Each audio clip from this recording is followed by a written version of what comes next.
The news day continues here on One News Now. I'm Riza Diaz. Vice President Leni Robredo continues her campaign today, this time touring in Batangas.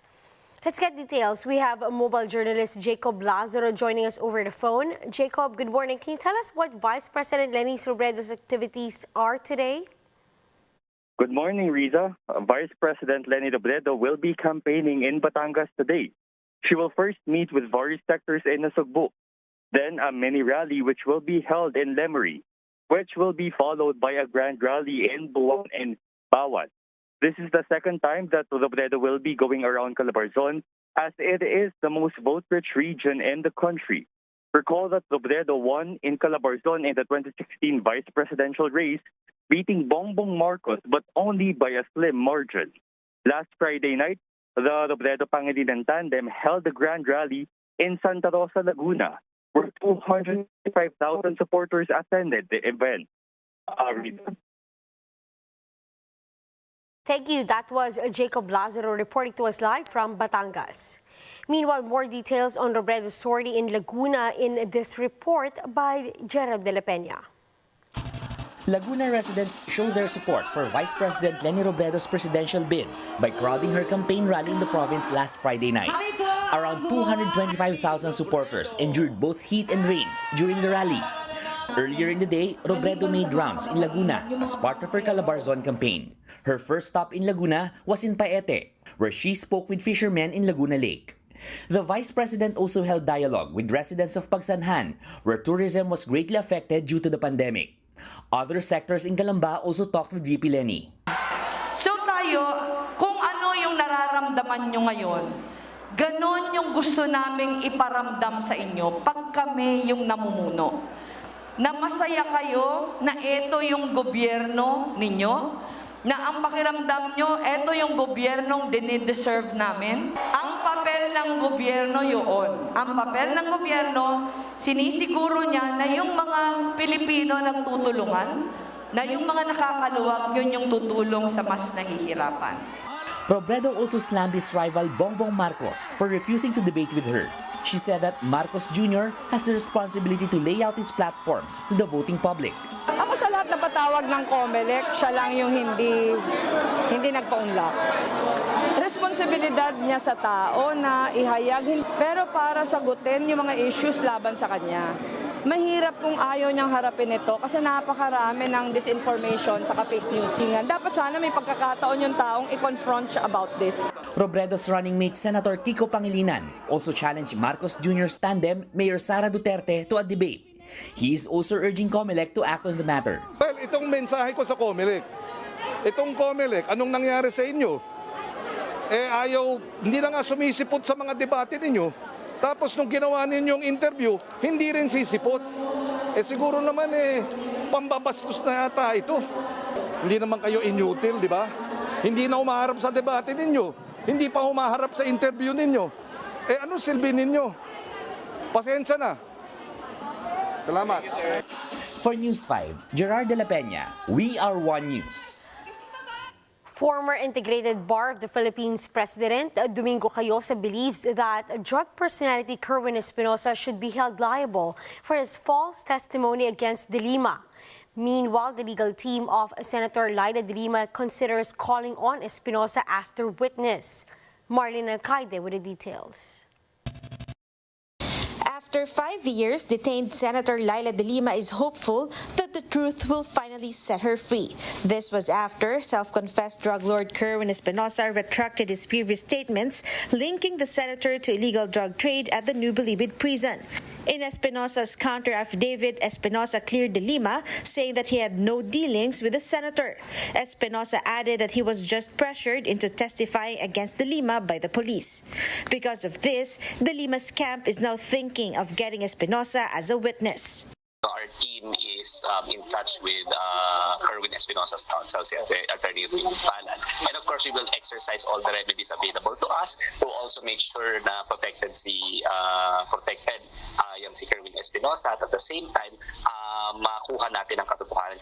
The The senator's lawyer, Bonnie Tacardon, urged other witnesses to come forward with the truth to hopefully clear De Lima's name. The detained senator had been facing 2 drug-related cases before the Muntinlupa RTC. On Friday, De Lima attended a hearing on her drug case through online conference. But the Justice Department's Prosecutor General said that Espinosa's action won't affect De Lima's case as he's not a witness. Wala kaming nakitang need na gamitin ang kanyang testimonya or i-utilize siya as testigo. Kami, kung gawin nilang testigo si Kerwin, call nila yan at kami naman sa prosecution, kakahanda dyan. But while it may not affect the case directly, former Integrated Bar of the Philippines President Attorney Domingo Cayosa says public perception on the case could change. It erodes the credibility at integrity ng prosecution laban kay Senator De Lima sapagkat si Kerwin was one of the more controversial and very public witness na winawagayway ng gobyerno noon laban kay Senator De Lima. Cayosa added that Espinosa should be held liable for his lies. Justice Secretary Menardo Guevara, meanwhile, says the DOJ has yet to decide if they will file perjury charges to Espinosa.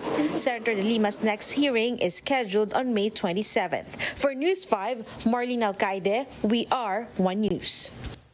The legal counsel of Senator Laila de Lima claims that her case is considered one of the greatest frame-up in history. In an interview with the Chief, De Lima's spokesperson and legal counsel, Attorney Dino De Leon, said that the senator was a victim of political prosecution. De Leon also said that this is only the drug case where not a single gram of illegal drugs was presented before the court. With this, they are exploring all forums to vindicate De Lima. Senator Laila de Lima recognizes na yung fight na ito, hindi lang naman niya fight personally. It's the fight of the Filipino people for the justice system. Especially since, as I've mentioned, this is the biggest frame-up that ever happened in Philippine history. Though despite being in jail, De Lima remains to be very hopeful in the upcoming elections. They also shared how the embattled senator carries out her campaign while being detained. What we do is we work very hard. We rely on volunteers, no? May social media, tao sa tao ang pinag-uusapan, kaya napaka-importante rin yung mga house-to-house. Marami rin ng mga volunteers na nag-house-to-house kay Senator Laila de Lima. We'll be back with more stories after the break. Keep it here on One News.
You're still watching One News Now. I'm Riza Diaz. One group says that various forms of media have contributed to disseminating disinformation. Movement Against Disinformation lead convener attorney Tony Lavinia said that public relations, social media, and traditional media have contributed in spreading out disinformation. Lavinia also notes that traditional media has failed on acting quickly against fake news, which is why disinformation continues to spread like wildfire. It's not just going to be the politicians, it's the ad people, it's the public relations people, it's the professionals. So that's what I'd actually like to uncover. It's the social media platforms that allowed this to, the good actors here actually are you guys, the traditional media that sometimes have been actually ironically have been attacked quite a lot in social media, are actually the good guys, because you've now become the fact checkers in this, It's just that you're also kind of slow in reacting, and it's the nature, right, of broadcast and even print media in terms of editorial control, in terms of making sure, in fact, fact checking, etc. But we need to all learn how to do things faster. We all need to learn how to do videos better than those that disseminate false information. Lavinia also believes that the war against disinformation will continue even after the elections. This as they vow to file cases against groups and individuals who will spread fake news. We will file them even after the election. Some will be filed after the election because the war against disinformation will not end there. The movement against disinformation is heavily legal. There are several law deans there. We really founded that on the basis of accountability and that we want to make a difference using the law. But we also have fact checkers and other groups as well.